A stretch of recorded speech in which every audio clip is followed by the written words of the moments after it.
I know I said I weren't doing any more videos, but somebody's asked for one, which is quite nice. And this is the best weather for me and Rags, because you only get the true dog owners out, and I think that's an handful when you think about it. They all come out in the summer when it's nice and warm, but they don't come out in the winter. It's a freezing cold day, but that has an advantage to me and Rags playing. Leave it! Leave! Leave! I'm not playing if you cheated! No, you cheat! You cheat! You cheat! Goodbye, Jumps! I can just about see you. It's really hard to get in perfect, but at the moment I've sort of got a few more things to do rather than editing my videos, so that's that. I've got a dodgy knee, but dogs still need walking no matter whether we're ill or not. The only excuse I give for that is elderly people or people with disabilities. You know, say they didn't have the disabilities when they got the dog. They was fine and healthy. Then they ended up being poorly. But they should still hire a dog walker, because it's, you know, it's not the dog's fault. They do get a pass obviously, but it's not the dog's fault. They still need to go out. I'm all for getting them out, getting them fit, getting them healthy. Raw feeding, but if you don't raw feed, as long as your dog's fed, that's what I've always said. I'd never knock anybody. You know, if they want to feed them on 39p euro, as long as they're being fed, you know, it's okay. You know, because this is one of the worst years we've seen with cruelty, because so many people have got them dogs in lockdown, using them as an excuse to go out. So pathetic. And then when everything opens back up again, then they're all in rescues. It's so sad. Why would you get a dog just to walk out? We're allowed to go out anyway for a walk. You know, so why would you add a dog into the mix if you didn't care about dogs? You know, they're not just a thing you can get and then pass them on when you're bored. You know, a lot of people like the cute little puppies. Personally, I'm not keen on puppy stage because it's a bloody pain. I like them when they're a bit older. You know, never been keen on puppies. No, of course I am, they're cute and everything, but I mean, what I'm saying is, I always like them when they're older than a puppy. I'd never just go out and pick a puppy. If I was to get a dog for Ragnar, which I'm not really thinking about at the moment, but I would get another rescue because I've had them before and they're brilliant dogs. But not everybody can get a rescue. You know, it might be hard because I haven't had Ragnar done. You know what I mean? So there's a lot of disadvantages going against me. You know, you have to have your dogs done to get a refuge. But if there was like the dog that Ragnar got on with, then obviously, of course, you'd have to get on with him. But I wouldn't go out and particularly pick a puppy. The only reason I got a puppy, well, I know it's not a puppy now, but the only reason I got a puppy was because my old girl, as well as me, were grieving. She weren't eating, and I didn't think she'd carry on. So 8 months later, we got Ragnar because we tried her with, because she was done, we could try with rescue dogs. So hold on tight then. So we did try with a few, but she was like, nope, I'm not having this. They're not coming into my house. I want to be top dog. There's no way she would have liked a bigger dog in her house. So then Ragnar wanted to be top dog, and I told him, you all get your time to be top dog, which they do. They go running then. So I would not just go out and buy a puppy.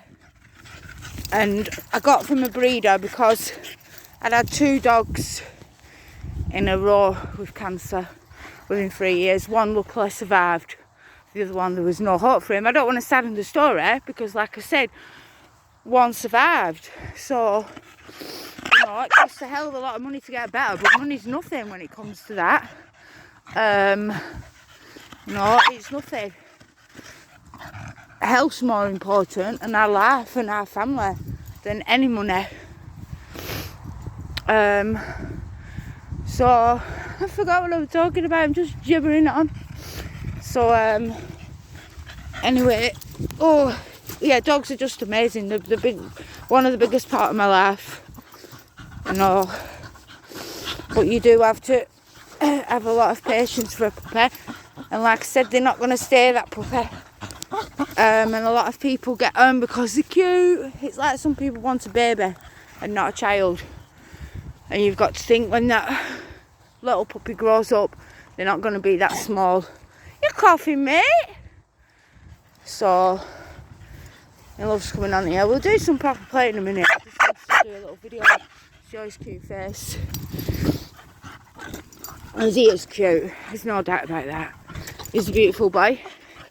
Yep, Rex, you're a beautiful boy. You're a beautiful boy. Are you, Rex? Yeah, you know it. You know. You know these things, don't you? Yeah. Stop. Goodbye. I've got it. I've got the ball. Go on. Don't worry, I don't throw it that pathetically off camera. I just don't want to be throwing it miles away and then he can't see you. You can't see him. Get out of my bag. You're going to go in my bag then. And this treat's there. Oh, look how he does this more obviously when I'm on camera. But it's like a part of playing. He's always got that bit of puppy in him. That's what I love about staffs. They're just dozy. They're like a bull in a china shop. You know, where there's no sense, there's no feeling. That goes on both sides. They're absolute for me and him. They're absolute crackpots. You know, but I strongly would not advise them for first time dog owners. I know a lot of people say they're good with children, and they are. They're the best dog with children. The only breed I would trust with children. But the thing is, you've got a dog, like Ragnar for instance, he loves children. But they come bouncing over and they don't know their own strength. Now, they are gentler with children. Of course they are. You know, he wouldn't jump up at a child the way he does me. And he doesn't. You know, but just that one little knock, you know, could knock them over. Because they are clumsy. They love being silly. But also they sit with like Ragnar, I think older children. You know, not babies or like little toddlers. And it's not because they're a bad dog, anything like that. It's just because they're just so jumpy and, you know, they're absolute crackpots. Mini hurricane, best way to describe them. You can just be sat there all of a sudden and he'll just get this urge of energy and just bounce up, knock me on head. He's an absolute crackpot and my legs are covered in bruises and cuts where he's jumped up, you know, when he's been getting ball. So that's the only reason I think you should stick to older children, because you don't want him knocking a little baby down. I don't really let him little children stroke him. You know, if somebody asks, I'll say no. You know, and then I'll explain the reasons why. You know, because I don't want people to think, oh no, she's not letting my child stroke him because of a vicious breed. It's just because they can easily just bang into him with the silliness, and they don't mean it. You know, you'd never get, if they brought up right, staffs shouldn't be biting anybody. You know what I mean? You just hear so much bad press, you know, especially about bull breeds. But I've never had a staff. I've had a staff who's wanted to bite people, but he was a rescue, and everyone was saying get him put down because he's going to bite someone. Now I took precautions. I got 13 and a half beautiful years with him. I thought, I'm not putting him down. He's not going to be a passover dog, passed around or used for fighting like he was in the beginning. I'm going to give him all my love, let him off in a big field somewhere. So I paid every day. It weren't so much then, you know, I think it was about £1.50 back then a day, so it don't mount up to a lot. And then I got my girl, and he was okay then, so they both go out on the enclosed field, or she could go out.